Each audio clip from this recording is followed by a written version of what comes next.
نواز شریف کی تعمیراتی سیاست نے سازشی سیاست کو دفن کر دیا۔ نون لیگ کی اگلی حکومت ملک کا نقشہ بدلے گا۔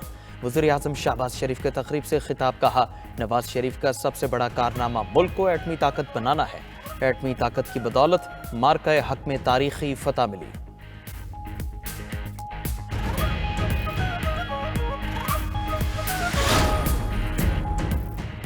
بائنانس سینئر لیڈرشپ کا پاکستان کا دورہ۔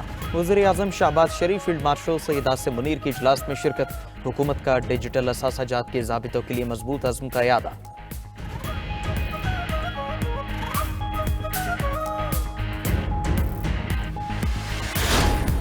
9 مئی فسادات میں ملوث پی ٹی آئی کے اہم رہنماؤں کے بیرون ممالک جانے پر پابندی لگ گئی۔ ذرائع کے مطابق وفاقی حکومت نے نام ای سی ایل میں ڈالنے کی باضابطہ منظوری دے دی۔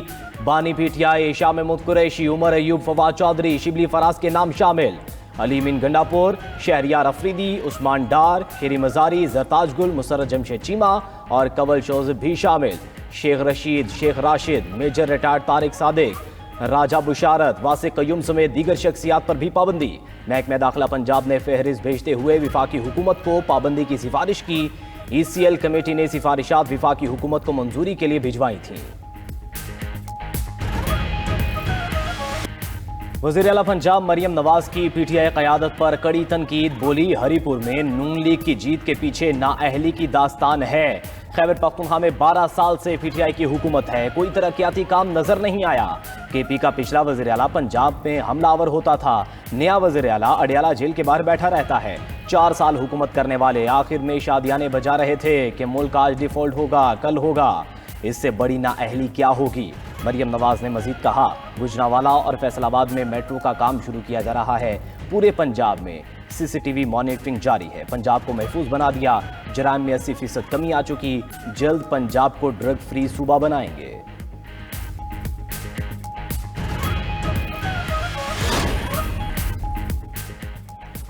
پی ٹی آئی سے مذاکرات کا اب کوئی امکان نہیں۔ بانی پی ٹی آئی کے ٹویٹ کے بعد حالات مزید پیچیدہ ہو گئے۔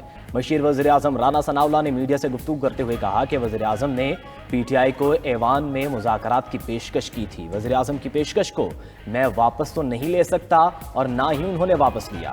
وزیر اعظم کے معاون خصوصی اختیار ولی خان نے کہا کہ پی ٹی آئی کھائی میں گر چکی ہے۔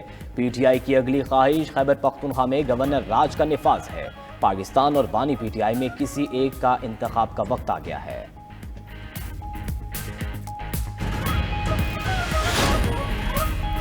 پی ٹی آئی کا بیانیہ ملک دشمن نہیں، پاکستان ہمارا ہے اور فوج بھی ہماری ہے۔ اعتماد کے فقدان کو ختم کرنے کی ضرورت ہے۔ Chairman P T I barrister Gohar کی تمام جمہوریت پسند قوتوں سے تناؤ کو کم کرنے میں کردار ادا کرنے کی اپیل۔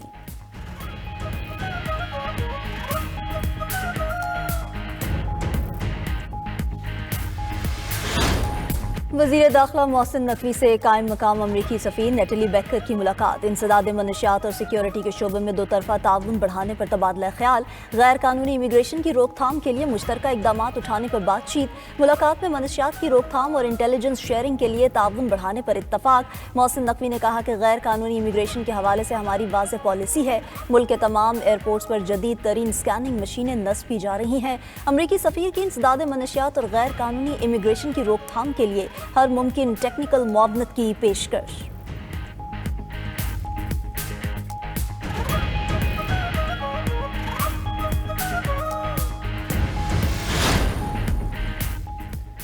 سپہ سالار کے خلاف مہم کا مقصد پاکستان کو کمزور کرنا ہے۔ فوج کسی مکتبہ فکر یا جماعت کی نہیں، پاکستانیوں کی ہے۔ پاکستان علماء کونسل کے چیئرمین حافظ طاہر محمود اشرفی کا کہنا ہے کہ پاکستان دفاعی طور پر مستحکم ہے، اب معاشی طور پر مستحکم ہونا ہے۔ Chairman Peoples Party Bilawal Bhutto, وزیر اعلیٰ سندھ اور گورنر نے کراچی میں نیشنل گیمز کا آغاز کر دیا۔ تقریب سے خطاب میں بلاول بھٹو بولے، نوجوانوں کو مثبت ماحول فراہم کر رہے ہیں، تمام پلیئرز بھرپور سپورٹس مین شپ کا مظاہرہ کریں۔ ایونٹ کے انعقاد پر سندھ حکومت سے اظہار تشکر۔ وزیر اعلیٰ سندھ مراد علی شاہ نے نیشنل گیمز کو قومی یکجہتی اور اتحاد کی مثال قرار دیا۔ بولے، 18 سال بعد کراچی میں قومی کھیلوں کا انعقاد ہو رہا ہے۔ پاکستان بھر سے آنے والے ایتھلیٹس کو ویلکم کرتے ہیں،